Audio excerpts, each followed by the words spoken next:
As you can see, the motor slides around and there's another motor underneath it.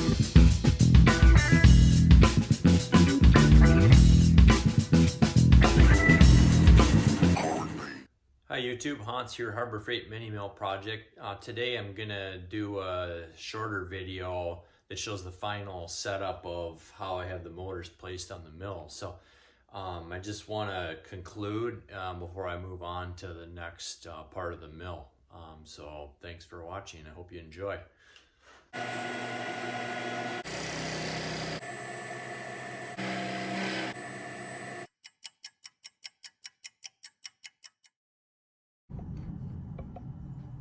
Man, I am like razor thin close to this motor. I might file a little bit of material off there.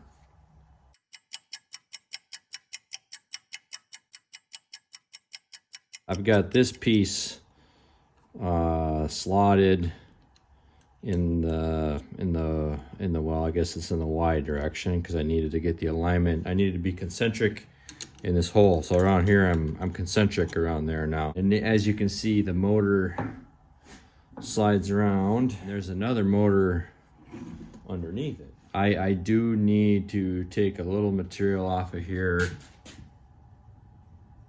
It's when I come out this way, I'm just barely skimming it. The way I mounted this motor, I'm gonna have pulleys and timing belts here, and I need to be able to adjust the tension on the belt.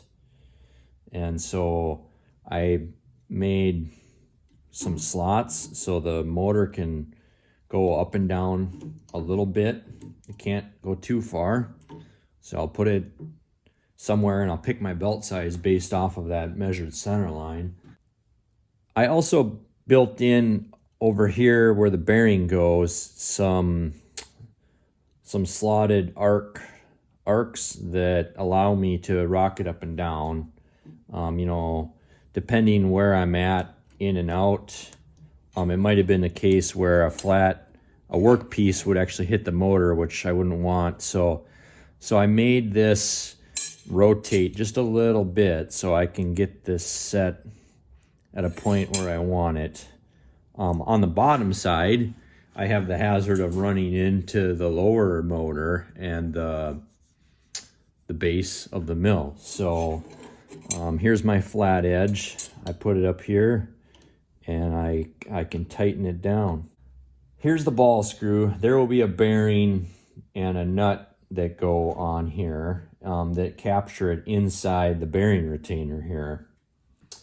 I made these holes in the bearing retainer have a little bit of clearance, so that way I can adjust it up and down a little bit and be able to dial in concentricity of the housing to the screw. As you can see, like with the gibs not tightened all the way, I mean it's moving. So I need the ability to dial in the center line once I have everything else set. Once my gibs are set, there's a lot of tolerance stack up, and I'm gonna have to lock it down, and it's gonna be a done deal. And I'll probably lock it down and take out one screw at a time and even put some low strength Loctite on there because I do not want that coming loose. Same with these two screws up here. So I have it though. My motors are clearing, and I can go all the way out and I don't hit. And then I can also go back and forth and not hit.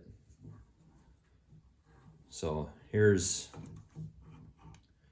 would be the most extreme position over and out, and I'm clearing.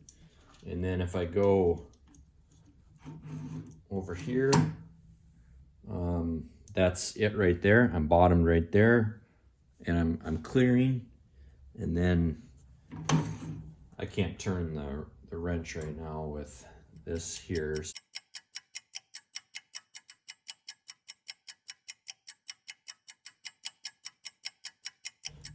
So here, the motor has to clear the base of the mill right there. So I have clearance. It's tight, but I'm excited because I got these motors mounted in a way where they are not sticking out on the x-axis and the y-axis. I may want to put this thing in an enclosure. I don't want to have to bump it out that much more in my small shop out here or over here. So I'm really excited about this.